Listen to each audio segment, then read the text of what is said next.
সালাম মুখটাকে ঢেকে সাথে সাথে সমুদ্রে ঝাঁপ দেয়, নদীতে ঝাঁপ দেয়। বিশাল একটা তিমি মাছ ইউনূস পয়গম্বরকে গিলে ফেলে সাথে সাথে সমুদ্রের তলদেশে গিয়ে জমিনের সাথে ওই মাছটা পিঠ লাগাইয়া দেয়। ইউনূস পয়গম্বর মাছের পিঠে থাকা অবস্থায় টক টক টক টক টক টক আওয়াজ শুনতে পায়। ওই সময় হঠাৎ করে জিব্রাইল মাছের পেটে হাজির হয়ে যায়। বলে, পয়গম্বর ইউনূস আপনি কি চান বলেন। এবার বলে, আপনি এখানে কেমনে আসলেন, আমি কোথায় আছি? বলে, আপনি মাছের পেটে আছেন। বলে, আপনি কেমনে আসলেন? জিব্রাইল বলে, ইউনূস পয়গম্বর যেখানে আসতে পেরেছে আমি জিব্রাইলের পক্ষে অসম্ভব কিছু না। বলে, ওগো জিব্রাইল আপনার কাছে জানতে চাই, বলেন তো দেখি, আমি যদি মাছের পেটেই থাকি, সমুদ্রের তলদেশে থাকি, আমি টক টক টক টক টক টক শব্দ শুনতে পাই, এই টক টক শব্দটা কিসের? জিব্রাইল জবাব দেয়, ইউনূস এটা অন্য কোন শব্দ নয়, সমুদ্রের নিচে যত প্রাণীগুলো আছে, যত মাখলুকগুলো আছে, যত হীরা মণি মুক্তা, যত প্রাণী, যত আল্লাহর সৃষ্টি আছে, সব পাথর সহ সবাই আল্লাহর নামে তাসবিহ পড়তেছে, সুবহানাল্লাহ, আলহামদুলিল্লাহ, লা ইলাহা ইল্লাল্লাহু আল্লাহু আকবার। এবার ইউনূস বলেন, ওরা যদি সমুদ্রের নিচে থেকে তাসবিহ পড়তে পারে, আমিও তো আল্লাহকে বলতে পারি না।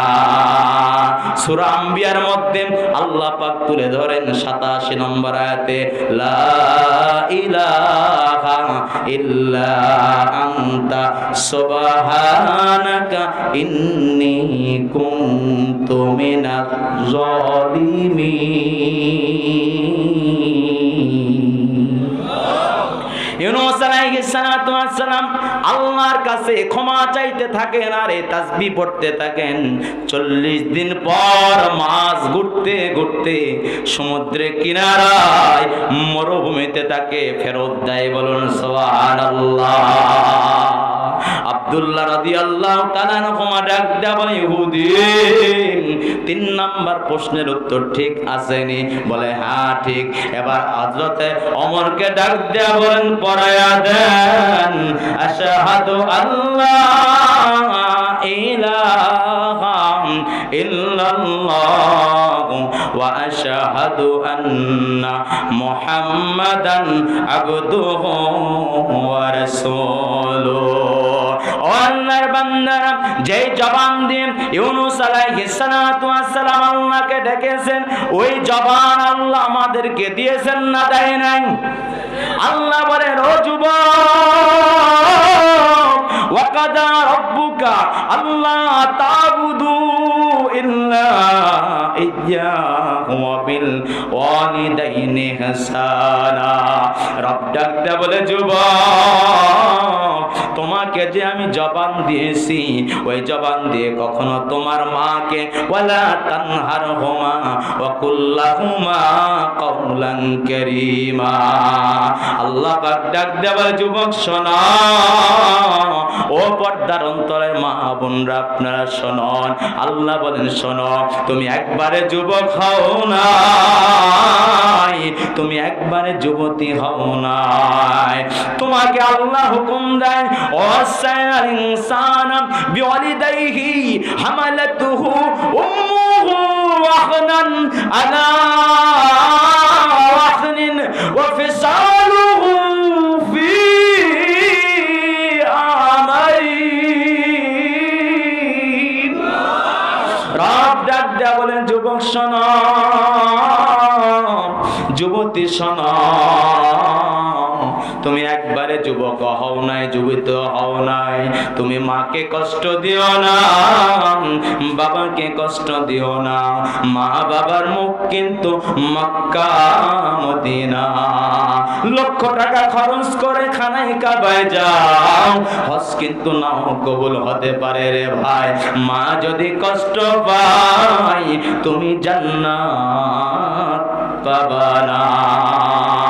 রাসূল বলেন রিদার রব্বি ফি রিদাল ওয়ালিদাইন ওয়া সাকাতুর রব্বি ফি সাকাতিল ওয়ালিদাইন। মা যদি খুশি হয়, বাবা যদি খুশি হয়, আল্লাহ খুশি হবে, তুমি জান্নাত পেয়ে যাবা। মা যদি বেজার হয়, বাবা যদি বেজার হয়, তুমি জাহান্নাম পাবা, তুমি জান্নাত পাবা না। চিৎকার দিয়ে বলা যাবে কি নাউজুবিল্লাহ। এ যুবক, এজন্য আপনাকে ডাক দিয়ে বলি রে ভাই, ওই মাকে কষ্ট দিবেন না, ওই বাবাকে কষ্ট দিবেন না। আল্লাহ পাকের রাসূলের কাছে সাহাবী জিজ্ঞেস করেন, ইয়া রাসূলুল্লাহ, সবচাইতে খেদমত কার বেশি করব?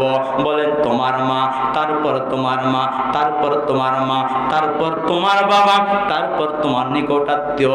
মুহাদ্দিসিনে কেরামগণ বলেন তিনবার মার কথা আগে বলার কারণ হলো তিনটা কষ্ট মাই কেবলমাত্র দুনিয়াতে বেশি করে, এই কষ্ট পৃথিবীর আর কেউ করে না। এই জবানের মালিক কে? ওই আসমানের মালিক কে? এই জমিনের মালিক কে? মরণের পরে জীবন শুরু হবে কবর, কবরের মালিক কে? সুতরাং আল্লাহর বান্দারা এই দুনিয়াতে থাকবো যতদিন, আল্লাহর ইবাদতে কাটাবো ততদিন। জোরে বলুন ঠিক কিনা? আর দুনিয়া মাজরাতুল আখিরা, দুনিয়া হলো আখিরাতের শস্য ক্ষেত্র। এই দুনিয়াটা হলো সেন্টার অফ এক্সামিনেশন, দুনিয়াটা হলো পরীক্ষার সেন্টার, হল অফ এক্সামিনেশন। এখানে আমরা যে যেমন পরীক্ষা দেব, মরণের পরে আমাদের পুরস্কার ফলাফল কবরেই তেমনি পেয়ে যাব। বলি সুবহানাল্লাহ। আল্লাহ পাক রব্বুল আলামিন বলেন, ওয়া মা খালাকতুল জিন্না ওয়াল ইনসা ইল্লা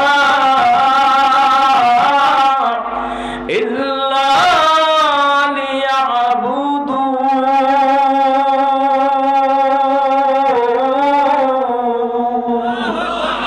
রব্বে কারীম আল্লাহ ডাক দেয়া বলেন, বান্দা শোনো, আমি আল্লাহ তোমাকে সৃষ্টি করেছি আমার ইবাদতের জন্য। বলি সুবহানাল্লাহ। সুতরাং আপনি চোখ দিয়ে যেটা দেখবেন, দেখা যায় যদি হালাল হয়, সওয়াবের হয়, ওটাই ইবাদত। দেখাটা যদি হারাম হয়, নাজায়েজ হয়, ওটা হারাম, ওটা আল্লাহর নাফরমানি। জোরে বলুন ঠিক কিনা? আল্লাহ পাক রব্বুল আলামিন আপনাকে দিমাগ দিয়েছেন, আল্লাহ পাক রব্বুল আলামিন আপনাকে চক্ষু দিয়েছেন, আল্লাহ পাক রব্বুল আলামিন আপনাকে হাত, পা, নাক, কান, অন্তর দান করেছেন, লজ্জাস্থান দান করেছেন। আল্লাহ পাক ব্রেন দেওয়ার মাধ্যমে আল্লাহ পাক বুঝাইতে চান, বান্দা তোমার যাদের জ্ঞান বুদ্ধি আছে, তোমরাই হলে মানুষ। যার বুদ্ধি নাই, জ্ঞান নাই, ইলম নাই, হিকমত নাই, প্রজ্ঞা নাই, যার নলেজ নাই, সে মানুষ না, সে হলো চতুষ্পদ জন্তু, জানোয়ার। জোরে বলুন ঠিক কিনা? আল্লাহ পাক আপনাকে মানুষ বানিয়েছে, মানুষের মূল্য আছে না নাই? মানুষের মূল্য আল্লাহ পাক দিয়েছেন। রব্বে কারীম আল্লাহ ডাক দেয়া বলেন, ওয়ালাকাদ কাররামনা বনি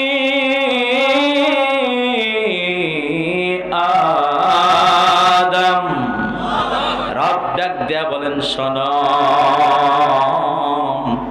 মানুষের মধ্যে তোমরা কিছু মানুষ থাকবা, যেই মানুষগুলোর মর্যাদা, সম্মান দুনিয়ার সৃষ্টির সমস্ত সৃষ্টির চাইতে বেশি সম্মান আমি মানুষকেই দিয়ে দিব। বলুন সুবহানাল্লাহ।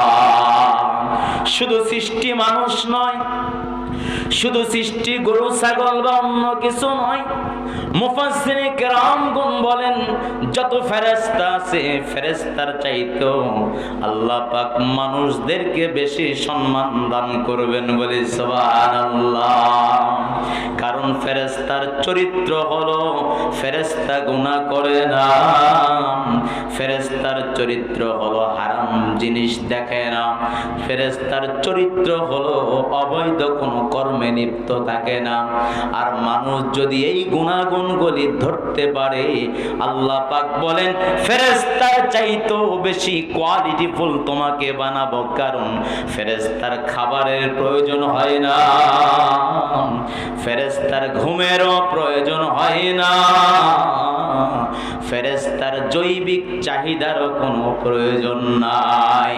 কিন্তু মানুষ তোমার ঘুমেরও প্রয়োজন আছে, মানুষ তোমার খাবারেরও প্রয়োজন আছে, মানুষ তোমার জৈবিক চাহিদা তথা বিবিরও প্রয়োজন আছে। এত চাহিদা থাকার পরও গুনাহ যখন তুমি করো না, হিম্মত যখন করো, নফসকে যখন তুমি কন্ট্রোল করো, রব ডাক দেয়া বলেন এই কন্ট্রোলিং পাওয়ার হিম্মত থাকার কারণে, নেক আমল করার কারণে ফেরেশতাদের চাইতো বেশি সম্মান আমি আল্লাহ তোমার মতো মানুষকেই দান করব। চিৎকার দিয়ে বলা যাবে কি সুবহানাল্লাহ। রব ডাক দেয়া বলেন ইন্না আকরামাকুম ইনদাল্লাহি আতকাকুম। রব বলেন তোমরা যারা মুত্তাকি তারাই আমি আল্লাহর কাছে দামি। আমি আপনাদের কাছে প্রশ্ন করতে চাই, গোটা পৃথিবীতে যত মানুষ আছেন in this moment in the world 800 crore of people, বর্তমান সময়ে গোটা বিশ্বে 800 কোটির বেশি মানুষ আছে। এখন আপনি একটু বলবেন দেখি সমস্ত মানুষগুলো কি মুসলমান নাকি বেঈমানও আছে? মুসলমানের সংখ্যা বেশি নাকি বেঈমানের সংখ্যা বেশি? বর্তমান সময়ে 800 কোটিরও বেশি মানুষ পৃথিবীতে, এর মধ্য থেকে মুসলমানের সংখ্যা কম বেশি জরিপে বোঝা যায় 300 কোটির বেশি নয়, সর্বোচ্চ 300 কোটি। আর 500 কোটি হলো বেঈমান। জোরে বলুন ঠিক কি না? এখন আমি আপনাদের কাছে প্রশ্ন করতে চাই, সংখ্যাই তো বেঈমানই বেশি আর মুসলমানের সংখ্যাই কম, তাহলে আল্লাহর কাছে দামি বেঈমান নাকি মুসলমান? আরো জোরে বলেন লিল্লাহি তাকবীর। আরো জোরে বলেন দামি কারা? মুসলমান দামি। জোরে বলুন ঠিক কি না? তাহলে মুসলমান যদি দামি হয়, মুসলমানের সংখ্যা কম না বেশি? আল্লাহর কাছে quantity is not granted, quality is granted for Allah. আল্লাহর কাছে কোয়ান্টিটি সংখ্যাধিক্য গ্রান্টেড নয়, but quality is granted of Allah. Quality, বৈশিষ্ট্য, গুণাগুণ এটা আল্লাহর কাছে গ্রান্টেড, এটাই গ্রহণযোগ্য বলে সুবহানাল্লাহ। বাংলায় একটা প্রবাদ আছে, স্বাদের অল্প ভালো। জোরে বলুন ঠিক কি না? খাবার দিয়েছেন অনেকগুলো, সেই খাবারে লবণ বেশি, ঝাল বেশি, কি যেন তিতা তিতা লাগে, খাবার খাওয়া যায় না। ওই খাবারে 1.5 প্লেট ভাতও খাওয়া যায় না। জোরে বলুন ঠিক কি না? আর আলু ভর্তাও যদি হয়, সেটা যদি কোয়ালিটিফুল হয়, মুরগির গোস্ত সোনালি হোক আর দেশি হোক, সেটা যদি কোয়ালিটিফুল রান্না হয়, 2 টুকরা গোস্ত দিয়ে 2 প্লেট শেষ। জোরে বলুন ঠিক কি না? তার মানে কোয়ালিটিফুল রান্নাতে খাবার ভালো হয়। কোয়ালিটিফুল মানুষের মূল্য দুনিয়াতেও হয়, আখেরাতেও আছে। জোরে বলুন ঠিক কি না? ভালো বউ কোয়ালিটিফুল যদি হয়, সুন্দর স্ত্রী যদি না হয়, এরপরও যদি কোয়ালিটিফুল গুণগত মানসম্পন্ন স্ত্রী হয়, অর্থাৎ নদীর পানি ঘোলা ভালা জাতের মেয়ে। আরো জোরে বলুন এই যুবক, আরো জোরে। জাতের মেয়ে কালা ভালো, তার মানে এখন বলতেছেন হুজুর কি কালো বিয়া করবো নাকি? না, সব কালো নয়, সব বলতেছে না যে আপনার কালো বিয়া করতে হবে, এমনটা নয়। তখন কালো বিয়ে না করলে আবার কালোদের করবে কারা? জোরে বলুন ঠিক কি না? আপনাদেরকে তো এগিয়ে আসতে হবে। তবে কালো যদি হয়, গুণগত মান সম্পন্ন যদি হয়, তার দ্বারা সংসার সুখের হবে। জোরে বলুন ঠিক কি না? আর পরিমণি মার্কা যদি হয়, পূর্ণিমা মার্কা যদি হয়, মহা সুন্দরী বাট ক্যারেক্টারলেস। জোরে বলুন ঠিক কিনা? পরিমণির স্বামী কয়টা পরিমণিও বলতে পারবে না। জোরে বলুন ঠিক কিনা? পূর্ণিমার সিরিয়াল তো 3টা না 4টা বলা যায় না। জোরে বলুন ঠিক কিনা? তাহলে এরকম মডেল ফডেল যারা সুন্দর, অনেক সুন্দর বাট ক্যারেক্টারলেস, কোয়ালিটি নাই, অনেক সুন্দর কোয়ালিটি নাই, এ কারণে সংসার টিকে না। জোরে বলুন ঠিক কিনা? সুতরাং সুন্দর হলে হবে না, অসুন্দর কালো যদি হয়, কোয়ালিটি যদি হয়, কোয়ালিটি ফুল যদি হয়, এই জন্য কোয়ালিটি ফুল পারসন আমাদেরকে হতে হবে। রাজি আছি ইনশাআল্লাহ? কারা কারা কোয়ালিটি ফুল হতে চায়? লিল্লাহে তাকবীর, লিল্লাহে তাকবীর। আল্লাহ কবুল করে নেন। সকলে বলছে আমিন। রাগ করছেন আপনারা? এখনই আলোচনা শুরু করব। সুতরাং আপনি আমরা যারা পৃথিবীতে আছি, বেঈমানের সংখ্যা বেশি, কিন্তু বেঈমানের কোনো জান্নাত নাই। কিন্তু আল্লাহ আপনাকে আমাকে পা ফাটা খেটে খাওয়া কৃষক, ব্যবসায়ী, জেলে, দিনমজুর, মুসি, মেতর, সুইপার যারাই আছি না কেন, কালেমাওয়ালা মুসলমান যদি হই, রব ডাক দিয়া বলেন তোমাদের জন্য জান্নাতের রেজিস্ট্রেশন আমি করে দিলাম। সুবহানাল্লাহ বলি। নামাজ পড়ো আর না পড়ো, রোজা রাখো আর না রাখো, তাওহীদ যদি তোমার ভিতরে থাকে, তোমার ভিতরে যদি আমি রবের অস্তিত্ব তুমি স্বীকার করে নাও, রাসূলকে রাসূল হিসেবে যদি স্বীকার করে নাও, আমি আল্লাহ তোমাকে জান্নাত দিব, জান্নাত দিব, জান্নাত দিব। সুবহানাল্লাহ বলি। সুতরাং অট্টালিকার মালিক হতে পারি, অনেক বাড়ি গাড়ি থাকতে পারে, অনেক পদ পদবি থাকতে পারে, অনেক কিছু থাকতে পারে, বাট ঈমান যদি না থাকে তার কোনো অ্যাসেট নাই, কোনো মূল্য নাই, কোনো গৌরব নাই। জোরে বলুন ঠিক কিনা? কিন্তু আপনার কিছু নাই, আপনার বড় বিল্ডিং নাই, আপনার বড় অট্টালিকা নাই, আপনার ল্যান্ড ক্রুজার, আপনার BMW গাড়ি নাই, আপনার এক্স করল্লা গাড়ি নাই, বড় বড় দামি গরু গাড়ি আপনার নাই, আপনি ভ্যানের উপর চলাফেরা করেন, আপনি দিন মজুর সারাদিন খেতে কাজ করেন, আপনি মাছ চাষ করেন, গভীর রজনীতে কনকনে শীতের মধ্যেও আপনি মাছ চাষ করার জন্য পুকুরে যখন ঠান্ডা পানির মধ্যে নামেন, ওই সময় দেখেন আমার আল্লাহ। জোরে বলুন ঠিক কিনা?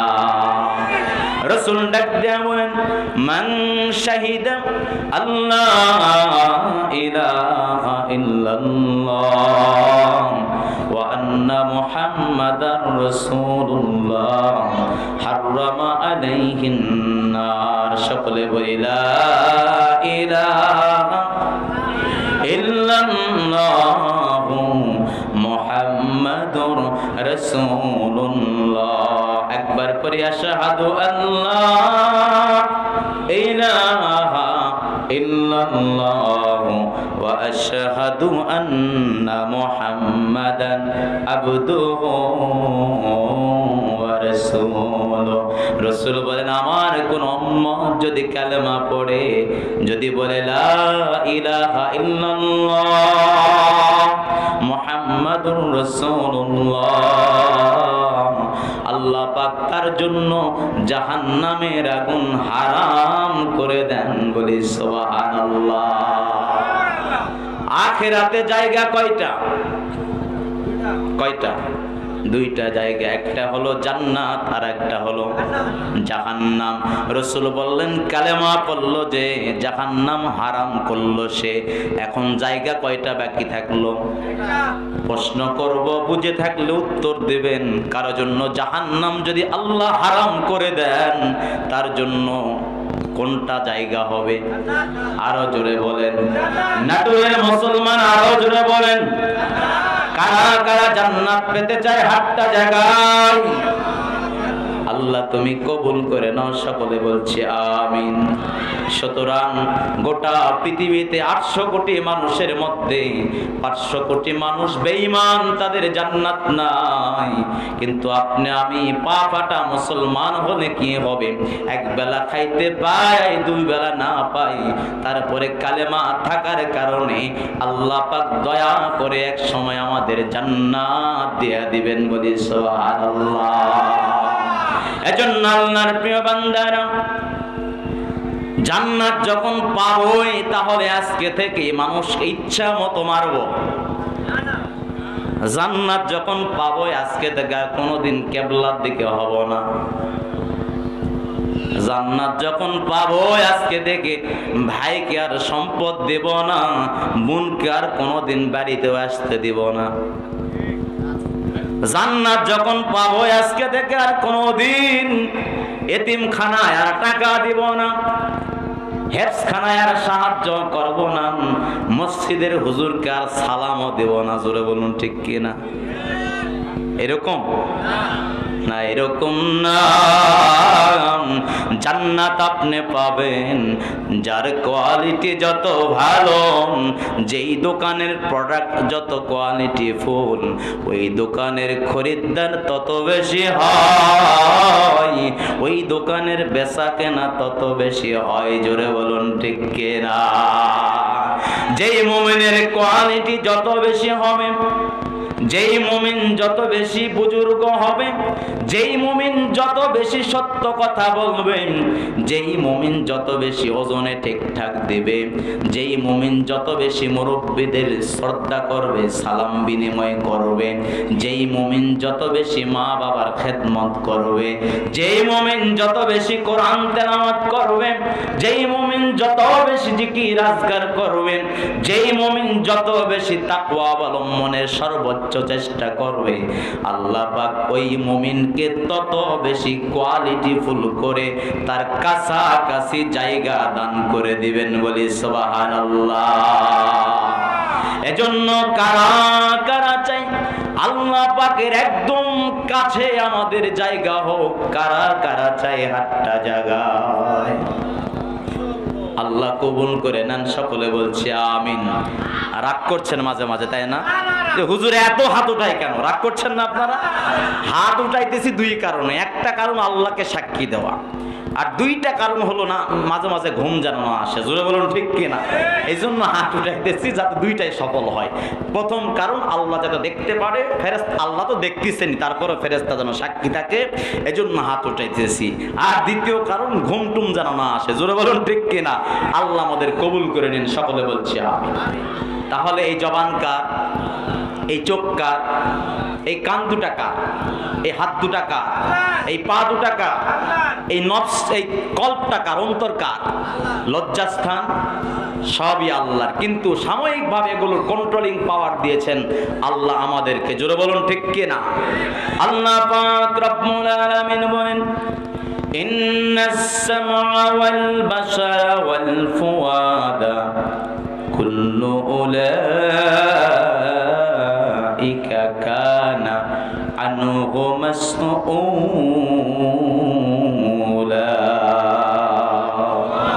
আল্লাহ পাক রব্বুল আলামিন বলেন, মুমিনরা শোনো,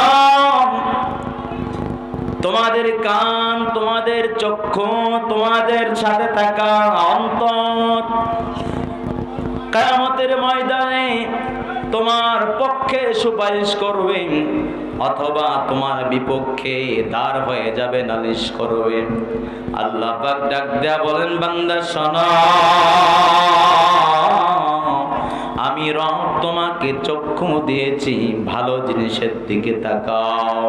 আমি রব তোমাকে কান দিয়েছি, ভালো কিছু শ্রবণ করো।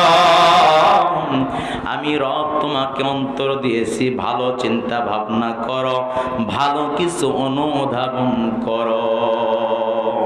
আল্লাহ চোখ এমন নিয়ামত দিয়েছেন, লজ্জাস্থান এমন নিয়ামত দিয়েছেন। পবিত্র কোরআনের অন্য জায়গায় আল্লাহ পাক ডাক দিয়া বলেন, কুল্লিল মুমিনিনা ইয়াগুদ্দু মিন আবসারিহিম ওয়া ইয়াহফাজু ফুরুজাহুম। চিৎকার দিয়ে বলা যাবে কি সুবহানাল্লাহ? আল্লাহ পাক বলেন, শোনো মুমিন শোনো, কোরআনুল কারীমের মধ্যে আল্লাহ যত জায়গায় ইবাদতের কথা বলেছেন পুরুষদেরকে বললেন নারীরাও তার মধ্যে শামিল হয়ে গিয়েছেন, আলাদা করে নারীদেরকে হুকুম করতে হয় নাই। কিন্তু চোখ আর লজ্জাস্থান এমন বড় একটা কঠিন বিষয়, হেফাজত করে এতটা কঠিন আর এতটা গুরুত্বপূর্ণ, চরিত্রকে ঠিক করা এতটা গুরুত্বপূর্ণ। আল্লাহ পাক পুরুষদেরকে তো বলেইছেন, পরের আয়াতে আবার নারীদেরকে আল্লাহ ঘোষণা করেছেন, কুল্লিল মুমিনাতি ইয়াগদুদুনা মিন আবসারিহিন্না ওয়া ইয়াহফাজনা ফুরুজাহুন্না। চিৎকার দিয়ে বলা যাবে কি সুবহানাল্লাহ। আল্লাহ পাক বলেন, শোনো ও মুমিন, শোনো, তোমার হেফাজত করো। তুমি যারা নারী আছো, মুমিনা মহিলা, তোমরা তোমাদের চক্ষুগুলোকে অবনত করো, তোমরা তোমাদের লজ্জাস্থানগুলোকে হেফাজত করো। রাসূল ডাক দিয়া বলেন, মাইয়াদমান লি মা বাইনা লাহইহি ওয়া মা বাইনা রিজলাইহি আযমান লাহুল জান্নাহ। বুখারী মুসলিম শরীফের হাদিস। রাসূল ডাক দিয়া বলেন, উম্মত আমার শোনো, তোমরা যারা যুবক আছো, তোমরা যারা যুবতী আছো, তোমরা যারা পুরুষ আছো, যারা নারী আছো, তোমাদের দু চোয়ালের মধ্যবর্তী স্থান তথা জবান এবং দু উরুর মধ্যবর্তী স্থান তথা লজ্জাস্থানের গ্যারান্টি আমি রাসূলকে যদি কেউ দিতে পারো, আমি রাসূল তোমাদেরকে জান্নাতের গ্যারান্টি দিয়ে দিলাম। বলুন সুবহানাল্লাহ। আমি আপনাদের সম্মুখে বলতে চাই, সূরাতুজ জুমারের যে আয়াতটা পাঠ করেছি, ইন্নাস সামাআ ওয়াল বাসারা ওয়াল ফুআদা, আল্লাহ বলেন তিনটা অঙ্গ। পবিত্র কোরআনের অন্য জায়গায় বলেন, কুল্লিল মুমিনিনা ইয়াগুদ্দু মিন আবসারিহিম, চক্ষু, ওয়া ইয়াহফাজু ফুরুজাহুম, লজ্জাস্থান। আর আল্লাহ পাকের রাসূল বলেন, মাইয়াদমান লি মা বাইনা লাহইহি ওয়া মা বাইনা রিজলাইহি, জবান এবং লজ্জাস্থান। কোরআন এবং হাদিসের আয়াতে টোটাল আপনাদের কাছে 5টা অঙ্গের কথা বললাম। কয়টা অঙ্গ? 5টা অঙ্গের কথা। চক্ষু, জবান, কান, লজ্জাস্থান এবং অন্তর, এই 5টা বস্তু এই কোরআন এবং আয়াতে এবং হাদিসের আলোকে কথাগুলো বললাম। আল্লাহ পাক রব্বুল আলামিনের কোন বান্দা যদি চক্ষু হেফাজত করে, লজ্জাস্থান হেফাজত করে, আল্লাহ পাকের রাসূল বলেন জবান লজ্জাস্থান যদি হেফাজত করে, আমি রাসূল তাকে জান্নাতের গ্যারান্টি দিয়ে দিলাম। আস্তে করে বলা যাবে কি সুবহানাল্লাহ? আরো আস্তে বলেন, বাড়িতে ঘুমাইয়া বলবেন লিল্লাহি তাকবীর। জান্নাত খুব ছোট বিষয়, আর চক্ষু হেফাজত করা খুব সহজ, লজ্জাস্থান হেফাজত খুব সহজ, অনেক কঠিন। কেমন কঠিন? বর্তমান যুগের উলামায়ে কেরামগণ বলেন, খারাপ লাগছে? বর্তমান যুগের উলামায়ে কেরামগণ বলেন, চক্ষু হেফাজত করা, নজর হেফাজত করা, গুনাহ থেকে বাঁচা বড় ভয়ঙ্কর, বড় কঠিন, অত্যন্ত কঠিন কাজ। বর্তমান সময়ে যদি কোনো আল্লাহর বান্দা, কোনো বান্দি, কোনো যুবক, কোনো যুবতী, কোনো বৃদ্ধ, কোনো বৃদ্ধা, কোনো নারী, কোনো পুরুষ চক্ষু যদি একবার হেফাজত করে,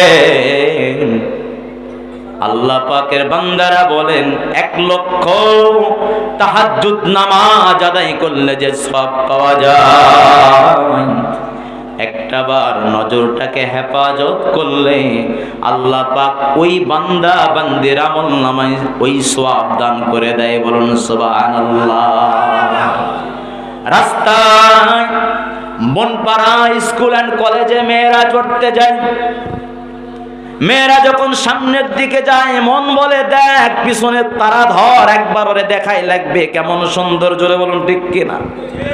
যদি মেয়েটা রিক্সায় যায় ও সাইকেল চালায় গতি যদি 80 মাত্র 20-এ থাকে 30, 40, 50-এ বাড়ায় দিবে মেয়েটাকে দেখার জন্য, জোরে বলুন ঠিক কিনা। যদি মেয়েটা অটোতে যায় ও বলবে বন্ধু হুন্ডাটা নিয়ে আয়, সামনে একটা যায় ওরে দেখতে হবে, জোরে বলুন ঠিক কিনা। একটা বেগানা মেয়েকে না দেখতে থাকা এটা অনেক বড় কঠিন বিষয়। নফস বলে দেখ, শয়তানও বলে দেখ কিছু হবে না। আমার আল্লাহ ডাক দেয়া বলে দেখো না, তুমি যদি না দেখো আমি ফেরেশতাদের হুকুম দিলাম, সাথে সাথেই তোমার আমলনামায় 1,00,000 রাকাত তাহাজ্জুদের সওয়াব এই জামানায় তোমাকে দান করে দিলাম। আমার যুবতী বোনেরা শুনুন, আপনি হয়তো শাকিব খানকে দেখতে ভালোবাসেন, পোল্ট্রিবাজ ডিগবাজিবাজ জায়েদ খানকে হয়তো খুব ভালোবাসেন, হয়তোবা অনেক নায়ককে দেখতে খুব ভালো লাগে, কিন্তু মনে রাখবেন তাদেরকে দেখলে সওয়াব হবে না, বরং তাদেরকে দেখলে গুনাহ হবে। আর আপনি যুবক যেই বোনের পিছনে ছুটছেন, সে যদি আপনার কলিজার টুকরা ছোট বোন হইতো, তার পিছনে কিন্তু আপনি কখনোই ইফটিজিং করতেন না, তার পিছনে কখনো ছুটতেন না। আপনার সুন্দরী বোনের পিছনে যদি আমি ছুটি, যদি খবর পান অমুক জায়গায় হুজুর আমার বোনকে ইফটিজিং করে, রাস্তায় একটু দেখার জন্য চেষ্টা করে, ইচ্ছা মতো পেদানি দিবেন কি দিবেন না? দিবেন তো। আপনি যদি আপনার বোনকে দেখার জন্য পিছে পিছে ঘোরার জন্য পেদানি দিতে যদি রাজি থাকেন, তাহলে যে মেয়েটি রাস্তায় যাইতেছেন ওই মেয়েটিও তো কারো না কারো বোন, তাহলে ওই মেয়েটির ভাই যদি টের পায় আপনাকে পেদানি দেয়, পরে আবার রাস্তায় নয় আবার কোর্টে কেন বিচার হয়, কেন ইউনিয়ন পরিষদে এলাকার মাতব্বররা বিচার করে দেয়। এ যুবক আপনাদের যেমন সাবধান হতে হবে, পাশাপাশি যুবকদের মা বাবা যারা আছেন, যুবতীর মা বাবা যারা আপনারা আছেন, আপনাদেরকে শতভাগ অ্যালার্ট হতে হবে, কনসিয়াস হতে হবে। আপনার মেয়েটা মোবাইলে হাতে দিয়েছেন অ্যান্ড্রয়েড ফোন, কার সঙ্গে চ্যাটিং করছে, কোথায় চ্যাটিং করছে, কত সময় চ্যাটিং করছে, মোবাইলটা মাঝে মাঝে আপনি দেখে চেকিং দিবেন। যুবক তুমি যে সময় চ্যাটিং করছো, এই হাত কিন্তু কিয়ামতের ময়দানে তোমার বিরুদ্ধে সাক্ষী দিবে। রাসূল বলেন আল্লাহ পাকের কাছে কিয়ামতের ময়দানে প্রতিটি অঙ্গ প্রত্যঙ্গ তোমার পক্ষে অথবা বিপক্ষে সাক্ষী অথবা নালিশ দাঁড় করাবে। বলুন নাউজুবিল্লাহ। এ দুনিয়া নয়। আল্লাহর প্রিয় বান্দারা, আল্লাহর দেওয়া চক্ষু, আল্লাহর দেওয়া হাত পা নাক কান, এগুলোকে আমাদের হেফাজত করতে হবে। আল্লাহ পাকের কাছে আমাদের সব সময় কামনা থাকবে, আমার যদি জবান নষ্ট হয়ে যায়, যার জবান নাই তার দিকে তাকায়া দেখো, যে কথা বলতে পারে না, যার চোখ নাই যে দেখতে পারে না তার দিকে তাকায়া দেখো, যার কান নাই যে দেখতে পারে না তার দিকে তাকায়া দেখো, যার হাত নাই যে ধরতে পারে না তার দিকে তাকায়া দেখো, যার পা নাই যে চলতে পারে না তার দিকে তাকায়া দেখো। কষ্ট করে কয় তুমি বান্দা বোঝাও না, আল্লাহ কিন্তু নিয়ামত তোমায় কম দেয় না। সুতরাং নিয়ামতের মালিককে, এই চক্ষু জবান লজ্জাস্থানের মালিককে। আল্লাহর প্রিয় বান্দারা, এগুলো দিয়া যদি মা বাবার দিকে আপনি তাকান, চোখ দিয়া যদি মার দিকে তাকান আল্লাহ সওয়াব দিবেন, চোখ দিয়া যদি খানায় কাবার দিকে তাকান আল্লাহ সওয়াব দিবেন, চোখ দিয়া যদি ছোট বাচ্চার দিকে তাকান আল্লাহ সওয়াব দিবেন, চোখ দিয়া যদি মসজিদ মাদ্রাসার দিকে তাকান আল্লাহ সওয়াব দিবেন, চোখ দিয়া যদি কোরআনের হরফের দিকে তাকান আল্লাহ সওয়াব সওয়াব দিবেন। চোখ দিয়া যদি ভালো ভালো কাজগুলো দেখে তাকান, আল্লাহ সওয়াব দিবেন। আর চোখ দিয়া যদি ডিজে গান যারা করে নাটকের দিকে যদি তাকান, অশ্লীল মুভি যদি দেখেন, নাটক সিনেমা যদি দেখেন, আল্লাহ গুনাহ দিবেন চক্ষুর ভিতরে। রাসূল বলেন আগুনের সীসাগুলো গরম করে করে আল্লাহ পাক কিয়ামতের ময়দানে চোখের ভিতরে ঢোকায়া দিবে। বলুন নাউজুবিল্লাহ। এ যুবক, আজকে থেকে কারা কারা নিয়ত করব, এ চোখ দিয়া চেষ্টা করব শতভাগ বেগানা নারীকে দেখব না হাতটা জাগায়। আল্লাহ তুমি কবুল করে নাও, সকলে বলছে আমিন।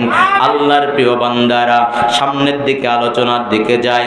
সূরাতুশ শুআরার 63 নম্বর আয়াতের মধ্যে আল্লাহ পাক রব্বুল আলামিন বলেন ফাআওহাইনা ইলা মূসা আনিদরিব বিআসাকাল বাকার ফানফালাকা ফাকানা কুল্লু ফিরকিন কাত্তাউদিল আযীম। আল্লাহ পাক রব্বুল আলামিন বলেন বান্দা শোনো, তোমরা মুসার ইতিহাস থেকে শিক্ষা নাও। ওই জামানার ফেরাউনের পরিণতি কেমন হয়েছিল, জোরে বলুন ঠিক কিনা। আমি আর আলোচনার একদম ডিপে চলে গেলাম। আল্লাহর প্রিয় বান্দার, আপনাদের সম্মুখে আলোচনা করতে চাই। সূরাতুশ শুআরার 63 নম্বর আয়াত আমি পাঠ করেছি, তবে এই আলোচনাকে কেন্দ্র করে একটা ছোট্ট ঘটনা আছে, বলবো কি বলবো না শুনবেন? হযরত ওমর রাদিয়াল্লাহু তাআলা আনহুর নাম শুনেছেন আপনারা? হযরত ওমর রাদিয়াল্লাহু তাআলা আনহু, তার জামানায় এক ইহুদি এসে প্রশ্ন করে, ইয়া আমিরাল মুমিনিন ইন্নী আসআলুকা সালাসা মাসাইল। ও আমিরুল মুমিনিন ওমর, আপনার কাছে আমি 3টা প্রশ্ন করব। এই 3টা প্রশ্নের যদি উত্তর আপনি দিতে পারেন, আলিমতু আন্নাকা আলাল হক, আমি বুঝবো আপনি সত্যর পথে আছেন। আপনি ভালো, আপনি হক, আপনি সত্য, আপনি ঠিক আছেন, আল্লাহ ঠিক, রাসূল ঠিক। আমি আপনার কাছে কালেমা পড়ে মুসলমান হয়ে যাব। বলি সুবহানাল্লাহ। বলে 3টা প্রশ্ন হলো, তবে উত্তরটা দিতে হবে কোরআন থেকে। উত্তর কোথা থেকে? কোরআন থেকে দিতে হবে। 3টা প্রশ্ন। 1 নাম্বার প্রশ্ন, পৃথিবীর এমন কোন জায়গা আছে যেখানে সূর্যের আলো শুধু একবারই পড়েছে, কিয়ামত পর্যন্ত আর কোনোদিন সূর্যের আলো সেখানে পড়বে না? জায়গাটি কোথায়? কোরআন থেকে উত্তর দিতে হবে। প্রশ্ন মনে হয় খুব সহজ। 2 নাম্বার প্রশ্ন, যমজ 2 ভাই, কিন্তু বয়সের ব্যবধান 100 বছর। এই 2 ভাই কারা? কোরআন থেকে উত্তর দিতে হবে, আরো সহজ। 3 নাম্বার প্রশ্ন, কবর মৃত লাশকে নিয়ে 40 দিন পর্যন্ত দৌড় দিয়েছে। 40 দিন পর কবর মৃত লাশটিকে ফেরত দিয়েছে। কবরটি কোন কবর? আল্লাহটিকে। কোরআন থেকে উত্তর দিতে হবে। 3টা প্রশ্নে মনে হয় খুব সহজ। আশ্চর্য 3টা প্রশ্ন। হযরত আমিরুল মুমিনিন উত্তর দিবেন, এমন সময় ওই মজলিসে রাসূলের আপন চাচাতো ভাই রাইসুল মুফাসসিরিন, পৃথিবীতে যত মুফাসসির আসবে কিয়ামত পর্যন্ত, সমস্ত মুফাসসিরের গোড়া হলেন আব্দুল্লাহ ইবনে আব্বাস রাদিয়াল্লাহু তাআলা আনহুমা। চিৎকার দিয়ে বলা যাবে কি সুবহানাল্লাহ।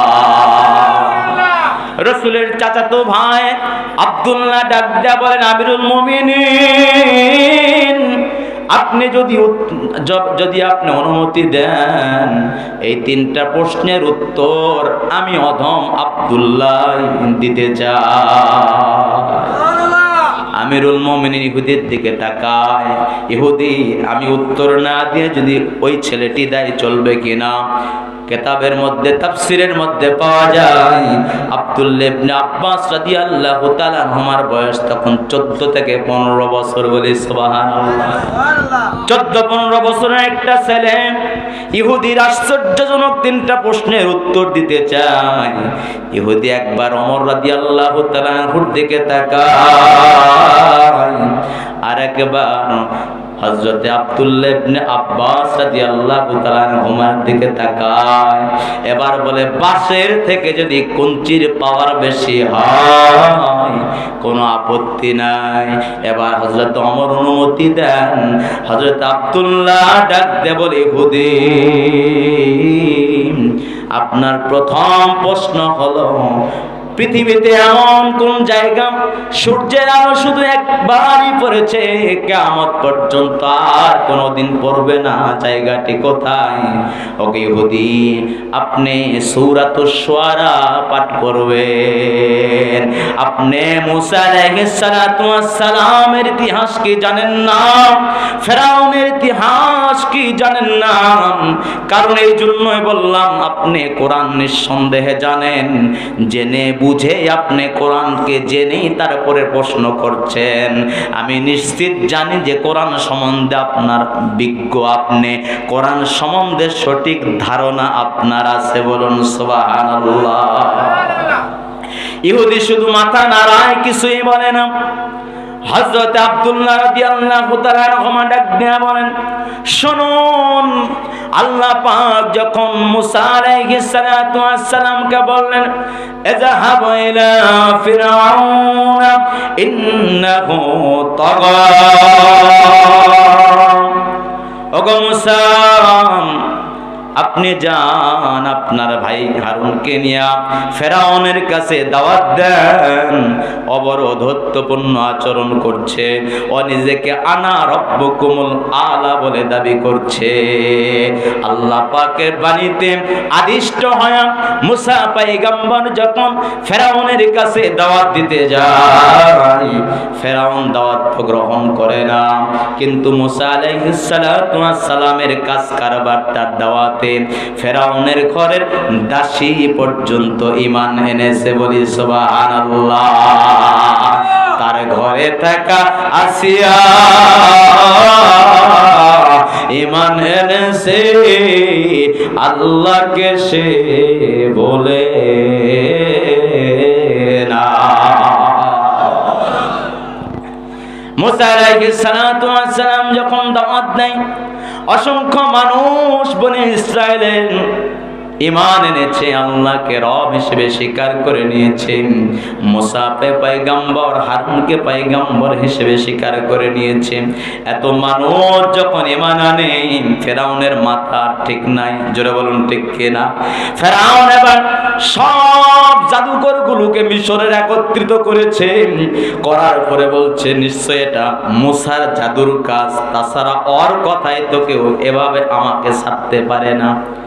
ঠিক করা হলো, দিন ধার্য করা হলো, সমস্ত জাদুকরগুলো একত্রিত করার পরে বলে, কে আগে দেখাবে? মুসা বলে, তোমাদের জাদুর যত পাওয়ার আছে সব পাওয়ার গুলো দেখাও, আমার আল্লাহর পক্ষ থেকে যখন হুকুম হবে, আমি রবের হুকুম পাওয়ার পরে আমি আমার কার্যক্রম শুরু করব, বলে সুবহানাল্লাহ। সমস্ত জাদুকরগুলো যখন তাদের সব জাদুগুলো দেখাতে শুরু করলো, সবাই যখন নিজ নিজ জাদুর প্রয়োগ করে ফেললো, আল্লাহ পাক অনুমতি দিলেন, মুসা তোমার হাতের যে লাঠিখানা আছে, লাঠিখানা জমিনে ছেড়ে দাও, আর সব জাদুকরের খেলা বন্ধ করে দাও। হাতের লাঠিখানা যখন ছেড়ে দিলেন, বিশাল বড় লাঠিখানা বিশাল বড় অজগর সাপে রূপান্তরিত হয়ে গেল। 70 জন মতান্তরে 72 জন জাদুকরের সমস্ত জাদু মুহূর্তের মধ্যে সাপের মধ্যে মুখের মধ্যে ঢুকে গেল। সমস্ত জাদুকরের বুঝতে আর বাকি থাকলো না, এটা কোনো জাদু নয়, এটা স্বয়ং মুসার রবের কারবার। আমরা ঈমান আনলাম, আমরা আর বেঈমান থাকব না। সমস্ত জাদুগুরুগুলো সেজদায় পড়ে যায়। এবার মিস্টার ফেরাউন কি মন খারাপ না ভালো? মিস্টার ফেরাউন খেপে গিয়েছে। ফেরাউন ডাক দেয়া বলে, বেয়াদব জাদুকর, আমার অনুমতি ছাড়াই মুসা ও হারুনের রবের প্রতি ঈমান আনলাম, এমন ব্যবস্থা করব তোরা দিশা পাবি না। তোদের পাগুলো উপরের দিকে দেব, মাথাগুলো নিচের দিকে রেখে এমন ভাবে রিমান্ডে নেব, এমন মার দিব, এই মার পৃথিবীতে ইতিপূর্বে কেউ দেয় নাই। আর তোদেরকে ফাঁসিতে চড়াবো, শুলিতে চড়াবো। এরকম ইতিহাস শুধু মানুষ শুনেছে, আজকে পৃথিবীবাসী দেখবে। বলুন নাউজুবিল্লাহ। বিগত দিনে যে আমরা যেমন দেখেছি, বিনা অপরাধে কিছু মানুষ অন্য দল করার কারণে বছরের পরে বছর, এমনকি যখন রিমান্ডে নেওয়া হয়েছে, পাগুলো উপরের দিকে রেখেন, মুখগুলো পিছনের দিকে নিচের দিকে রেখেন, এমনকি নিচের দিকে মেরে থেতলা করে দেওয়া হয়েছে, রক্ত জখম বেঁধে গিয়েছে, শরীরের পিঠে এমন ভাবে লাঠি দিয়ে আঘাত করা হয়েছে, বন্দুকের এমন ভাবে বাড়ি দেওয়া হয়েছে, রক্ত জখম বেঁধে গিয়েছে। এমন আলেমদেরকে কারাবরণ করতে হয়েছে, নির্যাতন স্বীকার করতে হয়েছে। কোরআনের পাখিকে বছরের পরে বছর স্লো পয়জন দিয়া বিষ প্রয়োগ করেন, জেনে রেখেন, এক যুগ পরে দুনিয়া থেকে বিদায় করে দেওয়া হয়েছে। জোরে বলুন ঠিক কিনা? শুধুমাত্র দলের সাথে মিলে নাই, আল কোরআনের আলো সাড়ে সাড়ে আলো, আল হাদিসের আলো সাড়ে সাড়ে আলো, ইসলামের শত্রুরা হুঁশিয়ার সাবধান, লিল্লাহে তাকবীর। তার মানে শুধুমাত্র আমার দল নয়, শুধুমাত্র আমার পক্ষের নয়, অপরাধ এইটা। জোরে বলুন ঠিক কি না? ঘরে ঘুমাইতে পারে নাই 15 বছর 10 বছর, আল্লাহ পাক রব্বুল আলামিন গ্যারান্টি দেয় এত সাল পর্যন্ত। রব বলে এত সাল তো দূরে কথা, এত মিনিটের গ্যারান্টি নাই। জোরে বলুন ঠিক কি না? রব ডাক দেওয়া মাকারু ওয়া মাকারাল্লাহ ওয়াল্লাহু রব ডাক দেয়া বলেন, ক্ষমতার মালিক তুমি না, ক্ষমতার মালিক আমি আল্লাহ। অত ইজ্জু মান তাশাউ অত জিল্লু মান তাশাউ বিয়াদিকাল খায়র। রব ডাক দেয়া বলেন, সম্মানের মালিক আমি আল্লাহ, পদ দেওয়ার মালিক আমি আল্লাহ, ইজ্জত দেওয়ার মালিক আমি আল্লাহ। নমরুদ্দা নিজে রব বলে দাবি করেছিল, জুতা পিটা খাওয়ায়া মশার কামড়ে ওকে দুনিয়া থেকে বিদায় করে দিয়েছি, সেই মালিক আমি আল্লাহ। জোরে বলুন ঠিক কিনা? যে ফেরাউন উপর দিকে পা রেখে নিচের দিকে মাথা রেখে বনে ইসরাইলদেরকে মারতে চেয়েছিল, আল্লাহ বলেন, ক্ষমতার মালিক তুই না, ক্ষমতার মালিক আমি আল্লাহ। তুই ফেরাউনের লাশ কিয়ামত পর্যন্ত উইদাউট ফরমালিন তোর মম থাকবে, তোর বডির হাড় হাড্ডি থাকবে, তোর রূহ থাকবে না। ক্ষমতা যতই দেখাইতে চাও, ক্ষমতা দেখাতে তুই পারবে না। আমি আল্লাহ পৃথিবীবাসীকে তোর লাশ দেখাবো, তারা যেন শিক্ষা নিতে পারে। আল্লাহ বলে দাবি করেন, উপর দিকে পা রেখেন, নিচের দিকে মাথা রেখে রিমান্ডে চলে মার দেয়, শুলিতে চড়ায়া ফাঁসিতে ঝুলায়া মারতে চায়, মার দেয়। আল্লাহ বলেন, মারতে পারবি তুই এমনটা নয়, বরং আমি আল্লাহ তোকে পানিতে চুবায়া মারব। পৃথিবীবাসী দেখবে শুনবে, তুই ঠেকাইতে পারবি না। সুতরাং ক্ষমতার মালিককে ওই আল্লাহকে একবার মন খুলে ডাকতে পারবো কি? আল্লাহ। আল্লাহকে আল্লাহ বলে ডেকে সওয়াব হলো না গুনাহ হলো? আল্লাহর প্রিয় বান্দারা সামনের দিকে যেতে চায়। সমস্ত জাদুকর যারা ছিল, ঈমান যারা এনেছে, সমস্ত এখন ঈমানদাররা বলে তুমি যা কিছু করার করে নাও, আল্লাহ যদি বাঁচাই তুমি ফেরাউন কিছু করতে পারবা না। আল্লাহ মুসা পয়গম্বরকে হুকুম দেন, ফেরাউন ও মুসা তোমার দলবলদেরকে নিয়ে রাত্রেই তুমি বের হয়ে চলে যাও, এলাকা ছাড়তে হবে। কারণ সকালবেলা কিন্তু সূর্য ওঠার সাথে সাথে ফেরাউনের দলবল কিন্তু তোমাদের ধরার জন্য আর মারার জন্য কিন্তু অস্ত্র শস্ত্র নিয়ে তারা বের হয়ে যাবে। তাফসীরের মধ্যে পাওয়া যায় মুসা আলাইহিস সালাতু ওয়াস সালাম তার দলবলকে নিয়ে আল্লাহর হুকুমের পরে রাত্রে যখন বের হয়, সমস্ত ফেরাউনের বাহিনীরা, ডিবি বাহিনীরা, পুলিশ বাহিনীরা, আর্মি বাহিনীরা, বিজিবি বাহিনীরা, গ্রাম সরকার চৌকিদার সহ এলাকার পাতি নেতা সহ লোক লস্কর সহ সবাই জেগে থাকে, রাতে যেন কেউ ঘর থেকে বের হতে না পারে। বের হলে রাত্রে ইচ্ছা মতো সাইজ করবে। আল্লাহ বলেন সাইজ করতে পারবে না। তোর দল বলে সবার চোখে আমি ঘুম ঢেলে দিলাম, সবার কানে ঘুম ঢেলে দিলাম। ফেরাউনের দলের সবার চোখে ঘুম ঢেলে দিয়েছে, কানে ঘুম ঢেলে দিয়েছে, কেউ টেরই পায় নাই। মুসার লোকজন রাত্রে কেমন করে এলাকা পার হয়ে চলে গিয়েছে, বলুন সুবহানাল্লাহ। যখন চলে গিয়েছেন সকালবেলা সূর্য ওঠার সাথে সাথেই সবাই ঘুম থেকে উঠে মাতালের মতো হয়, সবার দরজা খোলা, কেউ ঘরে নাই। কই গেল সবাই? ঘোড়ার পা দেখে দেখে দেখে দেখে দেখে দেখে পিছনে পিছনে দৌড়াইতে থাকে। দৌড়াইতে দৌড়াইতে দৌড়াইতে এদিকে মুসা আলাইহিস সালাতু ওয়াস সালামের দলবল গিয়ে গিয়ে দেখে সমুদ্রের পাশে চলে গেল। সামনে কোনো রাস্তা নাই। লোহিত সাগর বলেন আর নীল নদ বলেন, যেটাই বলেন না কেন, ওই কিনারায় যখন চলে আসেন মুসা আলাইহিস সালাতু ওয়াস সালামের দলবল তাকায়া দেখে পিছনের দিকে ফেরাউনের দল অস্ত্র শস্ত্র সহকারে ছুটে আসতেছে। এবার বলে মুসা আমরা ধরা পড়ে গেলাম, আমরা বুঝি রেহাই পাব না। মুসা বলে খবরদার, কখনোই নয়, হুকুম দিয়েছেন আল্লাহ, ওই আল্লাহ পথ দেখাবেন,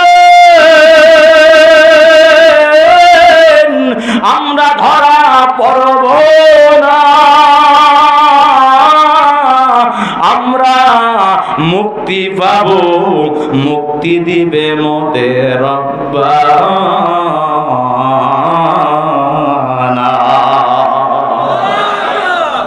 আল্লাহ ডাক দিয়া বলেন ফাআউহাইনা ইলা মূসা আনিদরিব বিআসাকাল বাহর فانفلق فكان كل فرق كالطود العظيم وأزلفنا ثم الآخرين وأنجينا موسى ومن معه أجمعين।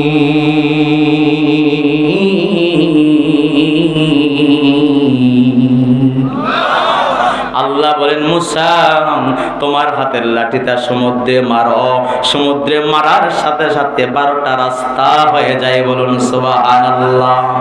দুইটা কারণে 12টা রাস্তা হয়েছে। এক নাম্বার কারণ হলো বনে ইসরায়েলের 12টা গোত্র ছিল, 12টা কম ছিল, 12টা বংশ ছিল। এক বংশের সাথে আর এক বংশের ভালো মিল ছিল না, কথায় কথায় ইচ্ছা মতো লাগালাগি হতো আর ঝগড়া হতো, গন্ডগোল হতো। আল্লাহ বলেন ঝগড়ার দরকার নাই, ও বলবে আগে যাই, তার গ্রুপ বলবে আগে যাই।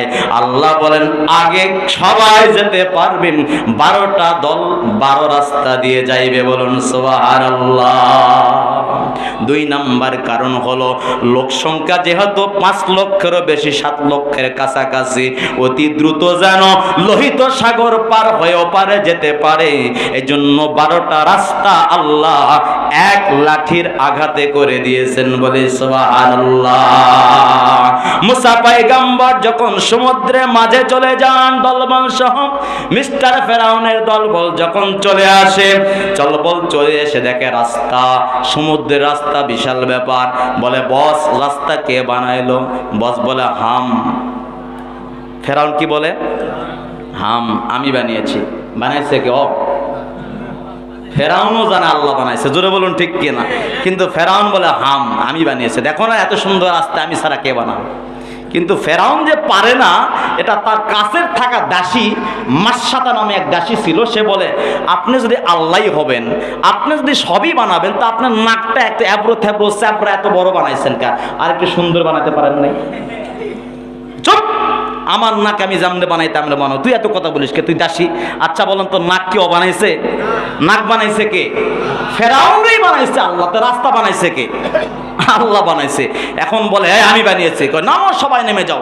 সবাই নামছে, মিস্টার ফেরাউনার নামে না। কারণ এমন হঠাৎ রাস্তা, বা সমুদ্রের মাঝখানে 12টা রাস্তা হয়েছে, রাস্তা করছে আল্লাহ, কোনো কারণ টারণ আছে কিনা?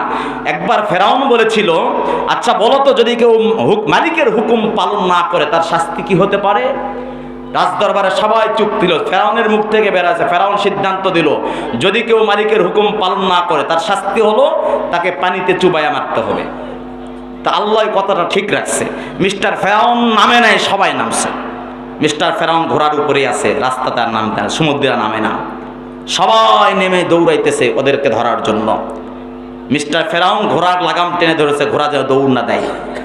ইন দি মিন টাইম আল্লাহ পাক ফেরেশতাকে হুকুম করে, ফেরেশতা যাও, তুমি ঘোড়াকে আকর্ষণীয় তোমার সামনে তুমি ঘুরি হয়ে যাও, মানে মহিলা ঘোড়া হয়ে যাও। সুবহানাল্লাহ বলবেন না?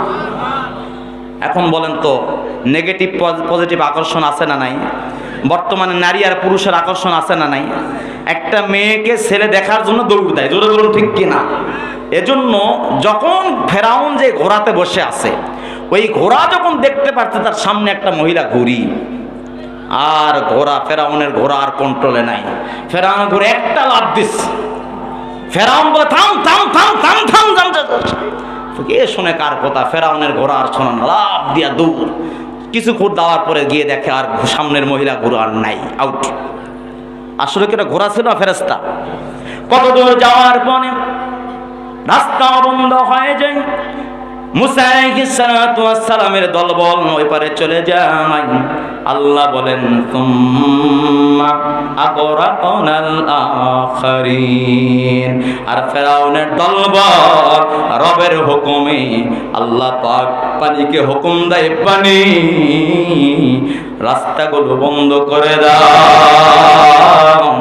এবার ইহুদিকে আব্দুল্লাহ রাদিয়াল্লাহু তাআলা আনহুমা ডাক দেয়া বলেন, রাস্তা যেই সময় নির্মাণ হয়েছিল, সূর্যের আলো ওই যে একবার সমুদ্রের তলদেশে পড়েছিল, কিয়ামত পর্যন্ত আর কোনোদিন সূর্যের আলো ওই সমুদ্রের তলদেশে পড়বে না। 1 নাম্বার প্রশ্নের উত্তর হয়েছে কি হয় নাই? 2 নাম্বার প্রশ্ন ছিল, যমজ 2 ভাই, বয়সের ব্যবধান 100 বছর। অতি সংক্ষেপে বলবো, মেহেরবানি করে সূরা বাকারার 259 নম্বর আয়াত আপনারা পড়ে নেবেন, তাফসীর সেখানে পাবেন। আপনারা সংক্ষেপে শুধু বলছি, এক পয়গম্বর নাম ছিল উজাইর আলাইহিস সালাতু ওয়াস সালাম। তিনি তার কওমের লোকদেরকে যখন দিনের দাওয়াত দেন, কওমের লোকরা দাওয়াত গ্রহণ করে না। উজাইর আলাইহিস সালাতু ওয়াস সালাম বুঝতে পেরেছেন আমার কওমের উপরে একটা বিশাল ধরনের আল্লাহর লানত আসবে, ধ্বংস হয়ে যাবে। আল্লাহ পাক একটা নগরীকে ধ্বংস করে দিলেন। উজাইর আলাইহিস সালাতু ওয়াস সালাম সাথে কিছু খাবার নিয়েছেন, ফলমূল, গোশত বা রুটি সাথে নিয়েছেন। আর তিনি একটা ঘোড়া বা গাধার পিঠে উঠে তিনি সোয়ারি হয়ে একটা নগরীর পাশ দিয়ে যাইতেছিলেন। যাবার সময় দেখে নগরীটা এমন ভাবে ধ্বংস হয়ে গিয়েছে, ধ্বংসস্তূপে পরিণত হয়েছে, যে তার বিল্ডিং, মানুষ তো দূরের কথা, গরু ছাগল, যত পশু পাখি আছে সবগুলো নিস্মার হয়ে গিয়েছে। আগে বিল্ডিং এর ছাদ ভেঙে পড়েছে, ছাদের উপরে খুঁটি ভেঙে পড়েছে। বলুন সুবহানাল্লাহ। আচ্ছা বলেন, এই যে বিশাল সামিয়ানা, এই সামিয়ানা যদি ভেঙে পড়ে আগে খুঁটি পড়বে নাকি আগে ছাদ পড়বে? একটু বুঝে শুনে বলবেন, আগে কি ছাদ ভাঙবে না খুঁটি ভাঙবে? আগে ছাদ ভাঙে, আগে খুঁটি ভাঙবে, তারপরে খুঁটির উপরে ছাদ পড়বে। জোরে বলুন ঠিক কিনা? আর উজাইর আলাইহিস সালাম দেখলেন আগে ছাদ ভেঙে পড়ছে, ছাদের উপরে খুঁটি ভেঙে পড়ছে। এমন উল্টা পাল্টা, যেটা আল্লাহ নিদর্শন দেখায় দিয়েছেন।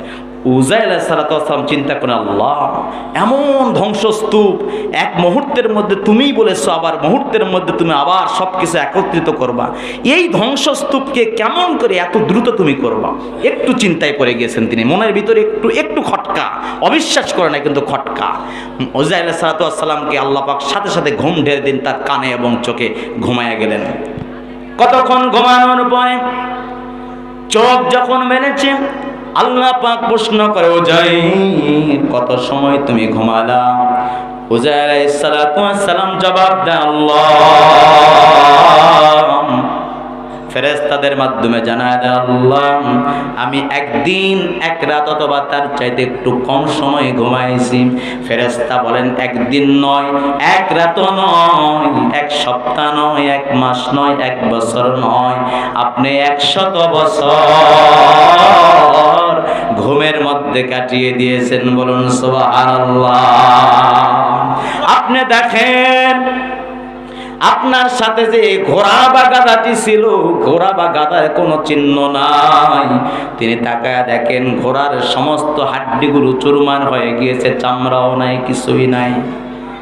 আল্লাহ পাক রব্বুল আলামিন বলেন, উজাইর তোমার সাথে থাকা দে ঘোড়া গাধা এগুলোর হাড্ডিগুলো মুহূর্তের মধ্যে, উজাইর আলাইহিস সালাম দেখতেছেন সেগুলো মুহূর্তের মধ্যে আস্তে আস্তে হাড্ডিগুলো জোড়া লেগে যাচ্ছে, আবার আস্তে আস্তে মুহূর্তের মধ্যে শরীরে চামড়া লেগে, গোশত লেগে, চামড়া লেগে আবার সেখানে দাঁড় হয়ে গিয়েছে। বলুন সুবহানাল্লাহ। আবার বলুন, উজাইর আপনার সাথে থাকা ওই খাবারের দিকে লক্ষ্য করুন, দেখুন একটা আঙ্গুরও পচে নাই, দেখুন একটা রুটি, একটা গোশতের টুকরাও নষ্ট হয় নাই। 100 বছর আল্লাহ খাবার পচে যাওয়ার কথা, কিন্তু সেটা আল্লাহ ঠিক রেখে দিয়েছেন। আর 100 বছর আপনার সাথে থাকা উট গাধাটি কিন্তু মৃত অবস্থায় রয়ে গিয়েছে। দুই ভাই তথা খাবার এবং ঘোড়া একই সঙ্গেই দুই ভাইকে আপনি নিয়ে বের হয়েছিলেন। একটা ভাই 100 বছর জীবিত থাকলো, আর একটা ভাই 100 বছর মৃত অবস্থায় থাকলো। হযরতে আদম আলাইহিস সালাম থেকে শুরু করে যত পয়গম্বর পৃথিবীতে এসেছেন, সমস্ত পয়গম্বরের আল্লাহ পাক মুজিজা রেখে দিয়েছেন। জোরে বলুন ঠিক কিনা? এখানে উজাইরকে আল্লাহ পাক জানায় দিলেন, উজাইর আপনার সাথে থাকা যেই গাধা বা ঘোড়া বা উট, যেটাই বলি, যেই পশুটা আছে 100 বছর ঘুমের মধ্যে ছিল, মৃত ছিল, আর খাবারটা 100 বছর আমি আল্লাহ অক্ষত রেখেছি। সুতরাং আমি আল্লাহ মুহূর্তের মধ্যে সব কিছু করতে পারি, আবার কোটি কোটি বছর আমি মৃত রাখতে পারি। বলুন সুবহানাল্লাহ। আব্দুল্লাহ রাদিয়াল্লাহু তাআলা আনহু ডাক দিয়া বলেন, ইহুদি আপনার প্রশ্নের উত্তর হলো যমজ দুই ভাই উজাইর আলাইহিস সালামের সাথে থাকা খাবার এবং গাধা উত্তর পেয়েছেন কি পান নাই? বলে ঠিক হয়েছে। 3 নাম্বার উত্তর, 3 নাম্বার ছিল 40 দিন কবর, মৃত লাশকে নিয়ে দৌড় দিয়েছিলেন, 40 দিন পর ফেরত দিয়েছেন। আপনার সূরা সফফাতের 142 নম্বর আয়াত থেকে পড়বেন, সেখানে আপনারা পাবেন ইউনূস আলাইহিস সালামের নাম শুনেছেন আপনারা। ইরাকের নিনওয়া শহরে তিনি পয়গম্বরীর দায়িত্ব পালন করবেন। তিনি যখন দিনের দাওয়াত দিলেন, কেউ যখন দাওয়াত গ্রহণ করলো না, ইউনূস আলাইহিস সালাতু ওয়াস সালাম আল্লাহর কাছে দোয়া করেন, আল্লাহ এই জাতিকে তুমি উচিত শিক্ষা দাও। উনি বুঝতে পেরেছে জাতির উপর লানত আসবে, জাতি ধ্বংস হবে। তিনি রাতের অন্ধকারে আল্লাহর হুকুমের আগেই তিনি একটা জাহাজে বা নৌকায় গিয়ে আশ্রয় নিলেন। নিয়ম হলো ওই সময় হঠাৎ সিদ্ধান্ত হলো, মালিকের হুকুম ছাড়া কে তোমরা নৌকায় উঠেছো, জাহাজ থেকে নেমে যাও। লটারি করা হলো, 3 বার ইউনূস পয়গম্বরের নাম আসে, কিন্তু কেউ চিনে না কে ইউনূস। চেহারা যাতে না দেখতে পারে, ইউনূস আলাইহিস সালাতু ওয়াস সালাম মুখটাকে ঢেকে সাথে সাথে সমুদ্রে ঝাঁপ দেয়, নদীতে ঝাঁপ দেয়। বিশাল একটা তিমি মাছ ইউনূস পয়গম্বরকে গিলে ফেলে সাথে সাথে সমুদ্রের তলদেশে গিয়ে জমিনের সাথে ওই মাছটা পিঠ লাগায়া দেয়। ইউনূস পয়গম্বর মাছের পিঠে থাকা অবস্থায় টক টক টক টক টক টক আওয়াজ শুনতে পায়। ওই সময় হঠাৎ করে জিব্রাইল মাছের পেটে হাজির হয়ে যায়, বলে পয়গম্বর ইউনূস আপনি কি চান বলেন। এবার বলে আপনি এখানে কেমনে আসলেন, আমি কোথায় আছি? বলে আপনি মাছের পেটে আছেন। বলে আপনি কেমনে আসলেন? জিব্রাইল বলে ইউনূস পয়গম্বর যেখানে আসতে পেরেছে, আমি জিব্রাইলের পক্ষে অসম্ভব কিছু না। বলে ওগো জিব্রাইল আপনার কাছে জানতে চাই, বলেন তো দেখি, আমি যদি মাছের পেটেই থাকি, সমুদ্রের তলদেশে থাকি, আমি টক টক টক টক টক টক শব্দ শুনতে পাই, এই টক টক শব্দটা কিসের? জিব্রাইল জবাব দেয়, ইউনূস এটা অন্য কোনো শব্দ নয়, সমুদ্রের নিচে যত প্রাণীগুলো আছে, যত মাখলুকগুলো আছে, যত হীরা মণি মুক্তা, যত প্রাণী, যত আল্লাহর সৃষ্টি আছে, সব পাথর সহ সবাই আল্লাহর নামে তাসবিহ পড়তেছে, সুবহানাল্লাহ, আলহামদুলিল্লাহ, লা ইলাহা ইল্লাল্লাহ, আল্লাহু আকবার। এবার ইউনূস বলেন, ওরা যদি সমুদ্রের নিচে থেকে তাসবিহ পড়তে পারে, আমিও তো আল্লাহকে বলতে পারি না। সূরা আম্বিয়ার মধ্যে আল্লাহ পাক তুলে ধরেন 87 নম্বর আয়াতে, লা ইলাহা ইল্লা আনতা সুবহানাকা ইন্নী কুনতু মিনাজ জালিমিন। ইউনূস আলাইহিস সালাতু ওয়াস সালাম আল্লাহর কাছে ক্ষমা চাইতে থাকেন আর এই তাসবিহ পড়তে থাকেন। 40 দিন পর মাছ ঘুরতে ঘুরতে সমুদ্রের কিনারায় মরুভূমিতে তাকে ফেরত দেয়। বলুন সুবহানাল্লাহ। আব্দুল্লাহ রাদিয়াল্লাহু তাআলা ক্ষমা ডাক দেয়া বলে, ইহুদি 3 নাম্বার প্রশ্নের উত্তর ঠিক আসেনি? বলে হ্যাঁ ঠিক। এবার হযরতে ওমরকে ডাক দেয়া বলেন, পড়ায়া দেন, আশহাদু আল্লা ইলাহা ইল্লাল্লাহ ওয়া আশহাদু আন্না মুহাম্মাদান আবদুহু ওয়া রাসূলুহু। ও আল্লাহর বান্দারা, যেই জবান দিয়ে ইউনূস আলাইহিস সালাতু ওয়াস সালাম আল্লাহকে ডেকেছেন, ওই জবান আল্লাহ আমাদেরকে দিয়েছেন না দেয় নাই? আল্লাহ বলেন, ও যুবক, ওয়া কাদা রাব্বুকা আল্লা তা'বুদু ইল্লা ইয়্যাহু ওয়া বিল ওয়ালিদাইনি হাসানা। রব ডাকতে বলে, যুবক, তোমাকে যে আমি জবান দিয়েছি, ওই জবান দিয়ে কখনো তোমার মাকে ওয়ালা তানহারহুমা ওয়া কুল লাহুমা কাওলান কারীমা।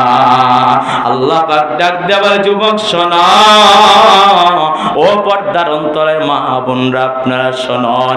আল্লাহ বলেন, শোনো, তুমি একবারে যুবক হও নাই, তুমি একবারে যুবতী হও নাই। তোমাকে আল্লাহ হুকুম দেয়, ওয়াসাল ইনসানা বিওয়ালিদাইহি হামালাতুহু উম্মুহু ওয়াহনান আলা ওয়াহনিন ওয়া ফিসালু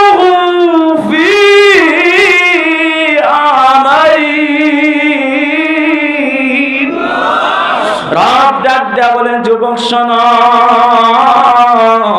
যুবতী শোনো, তুমি একবারে যুবক হও নাই, যুবিত হও নাই, তুমি মাকে কষ্ট দিও না, বাবাকে কষ্ট দিও না। মা বাবার মুখ কিন্তু মক্কা মদিনা। লক্ষ টাকা খরচ করে খানায় কাবায় যাও, হজ কিন্তু নাও কবুল হতে পারে রে ভাই। মা যদি কষ্ট পায় তুমি জান্নাত পাবা না।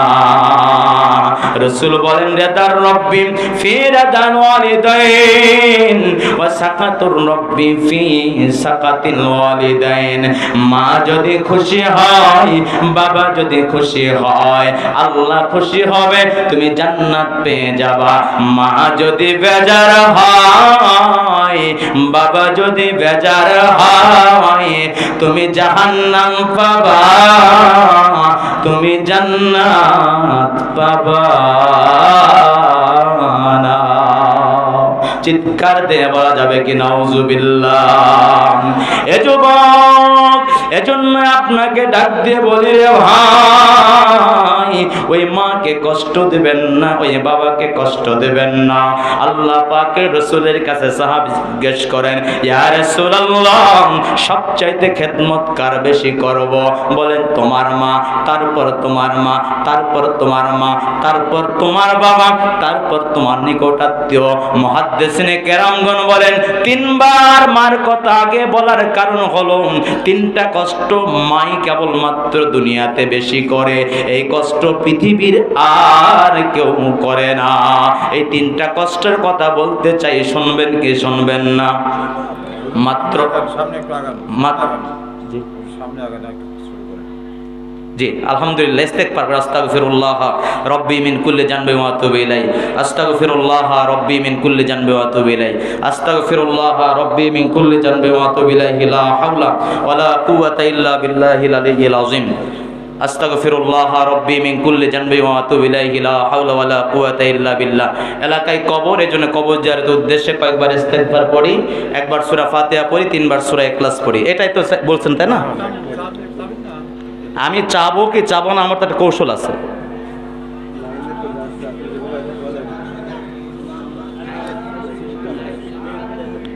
রাগ করছেন আপনারা?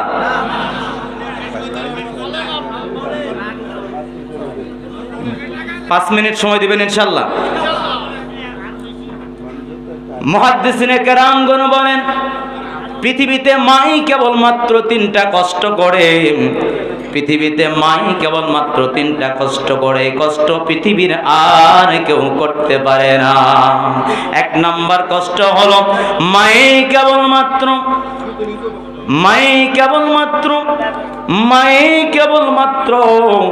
সন্তানকে পেটে গর্ভে ধারণ করে।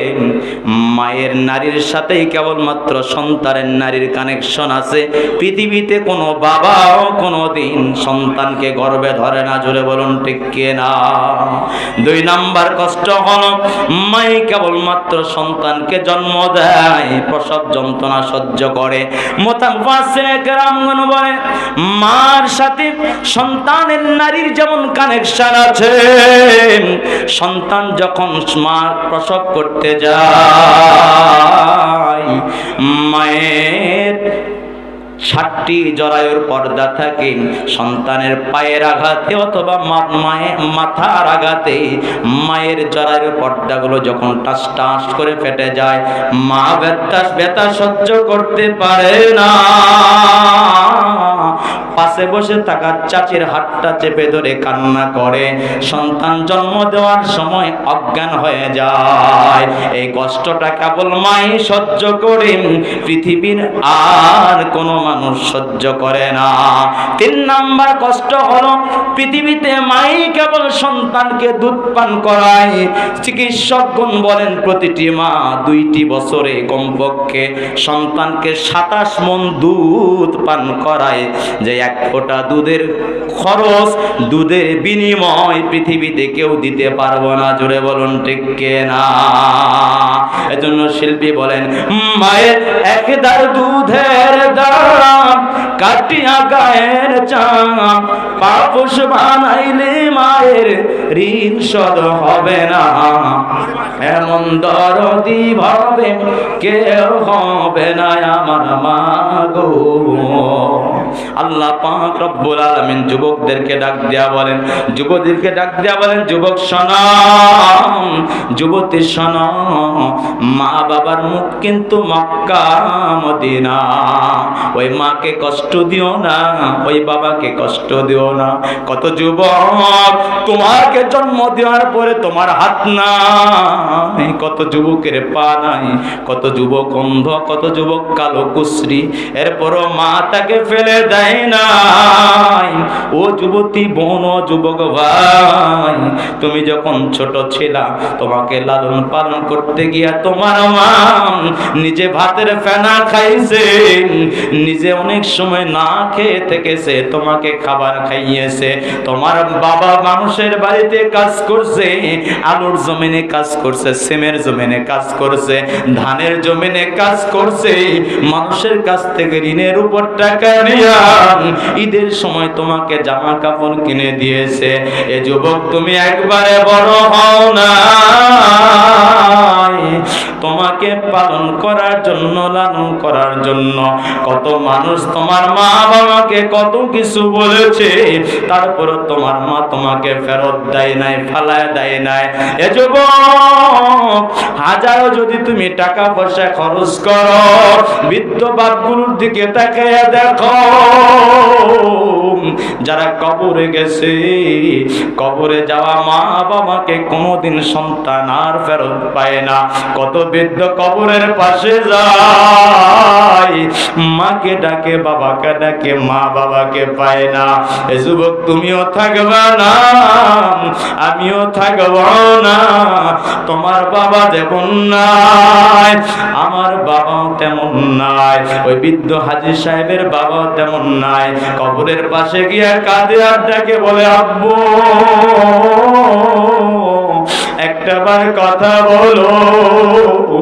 মাকে অনেকবার ডাকে, মা কথা বলতে পারে না। দুনিয়ার সব মানুষকে যদি ভালোবাসো, মার ভালোবাসার সমান হবে না। দুনিয়ার সবাই যদি তোমার মাথায় হাত বোলায়, মায়ের ভালোবাসার সমান ভালোবাসা হবে না। যার মা নাই, যার বাবা নাই, তারাই কেবল বোঝে মায়ের কত কষ্ট, বাবার কত অভাব। এ যুবক কার কার মা বাবা দুনিয়াতে বেঁচে আছে, হাতটা জায়গায় দেখতে যায়। আল্লাহ তুমি কবুল করে নাও আমার যে মা বাবার, যে বাপ জানে, যে ভাই জানের, যে বাবার, যে মায়ের, যে বোনের, যে ভাইয়ের মা বাবা দুনিয়াতে বেঁচে নাই, দুনিয়াতে কিছুই করতে পারবে না। এ যুবক যতগুলো বয়ান করলাম, সারমর্ম কয়েকটা আমল বলবো। কোন যুবক আছেন, কোন বৃদ্ধ বাপ জান আছেন, মরে গেলে কবর, কবর প্রতিদিন 70 বার ডাকে, আয় রে কবিয়া